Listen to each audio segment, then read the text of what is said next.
unfortunately, in Pakistan and in sort of similar countries and cultural contexts, we have a history of police being deeply, desensitized to issues concerning women who have suffered forms of violence, forms of sexual abuse, domestic violence, rape, sexual assault, etc.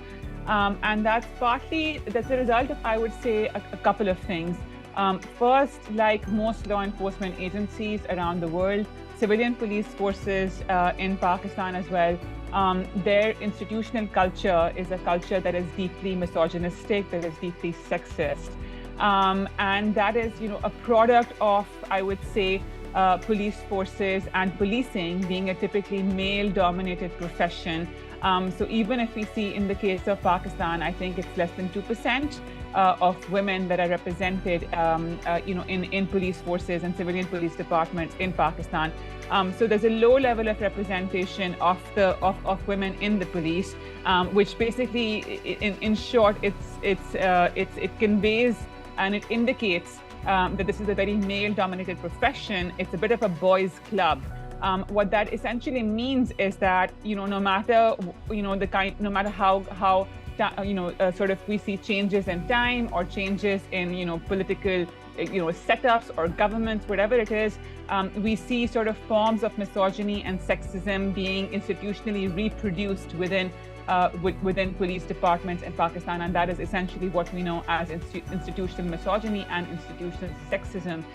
What that results in and the way it impacts, unfortunately, is that in most cases, as we have seen, a lot of times, women, when they come to police stations to register complaints and to register, complaints of allegations of rape or sexual assault or domestic violence, then they're not taken very seriously. They're mistrusted by the legal system, by the police, which is the first point of contact for them. So it's a product of it being a very male-dominated profession. It's a product of our institutions being deeply misogynistic and sexist.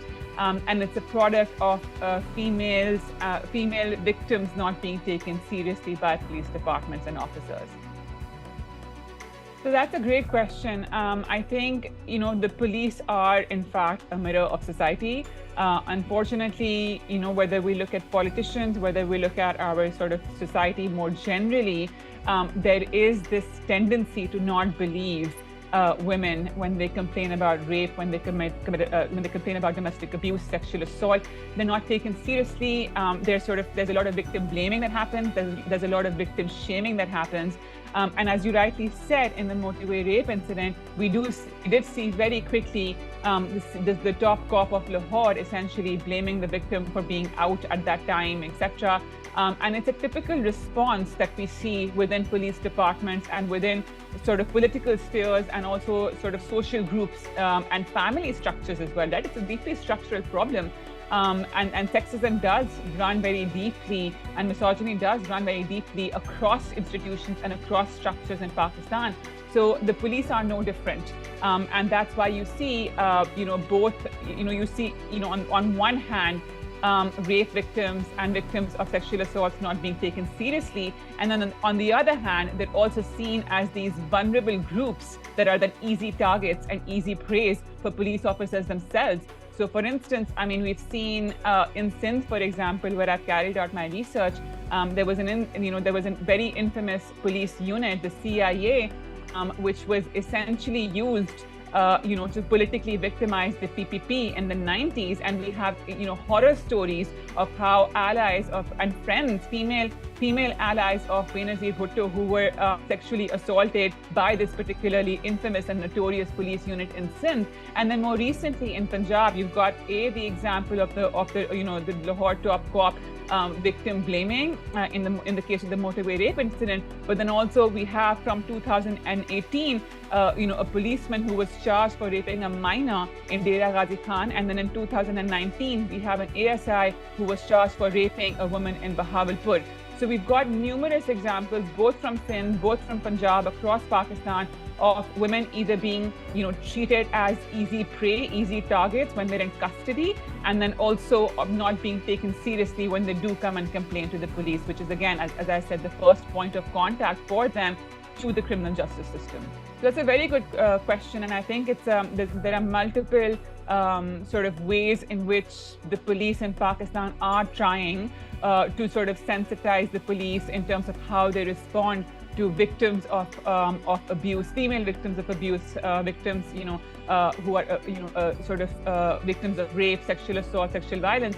There's a lot of training that is offered by international organizations, by national organizations. But unfortunately, you don't see a lot of that training being put into effect and actually trickling down to the level of police stations. So that the impact of that is very incremental, if at all.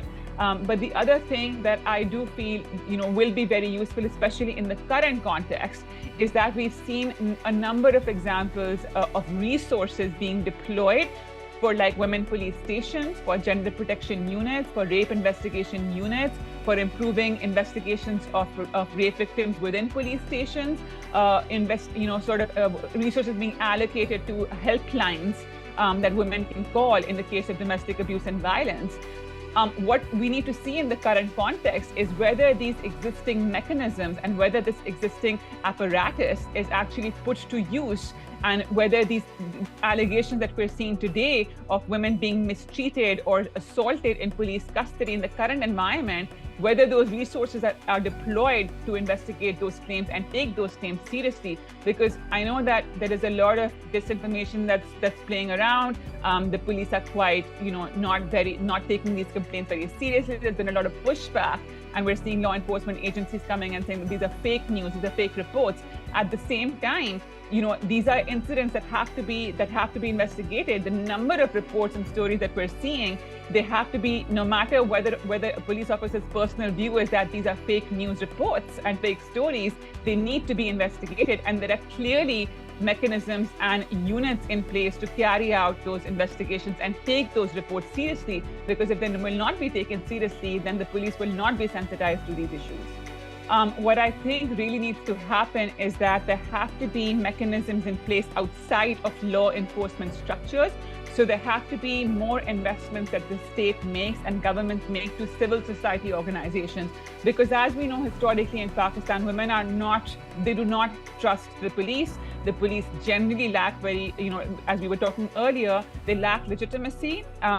And especially within women organizations and women in general, the police have very low legitimacy. So I would advise, this is something we see in other parts of the world as well, is that enough resources and funding is then given to non-law enforcement structures, civil society organizations, non-governmental organizations that women and victims of domestic abuse and sexual violence can turn to as their first point of contact, because often the police as a first point of contact for these victims can be quite problematic. So alternative structures need to be put into place for women to go and take their complaints and their stories.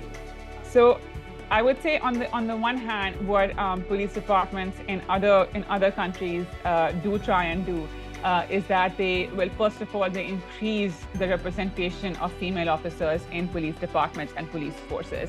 The general idea behind that is that more diversity, more representation of female officers will create a more sensitive environment.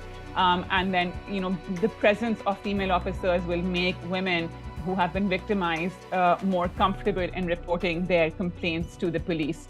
However, what we're also seeing in other parts of the world, and indeed in Pakistan, is that increasing the representation of women in the police does not always mean that they benefit from the same kind of career advancements or professional, trajectories or promotions, or that they reach the same kind of that the career follows the same pathways as their male counterparts, as male police officers.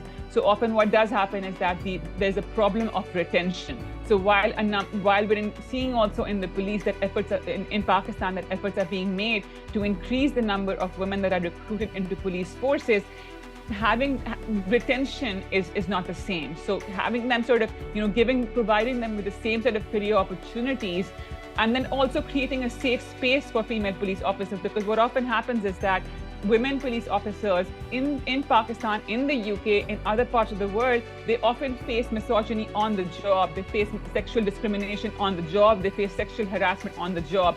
When that happens, they tend to kind of, absorb and internalize the same kind of culture which they sort of, seek out to address and challenge. So it becomes very difficult for them to stay sensitized to issues of sexual assault and harassment when they themselves end up being victims of it. So while it's good to improve and increase representation of women in police departments, they must be given the same professional opportunities, and they must also be given an environment and an institutional environment in which they themselves feel protected to be able to take a stand when they feel institutional sexism is not being addressed.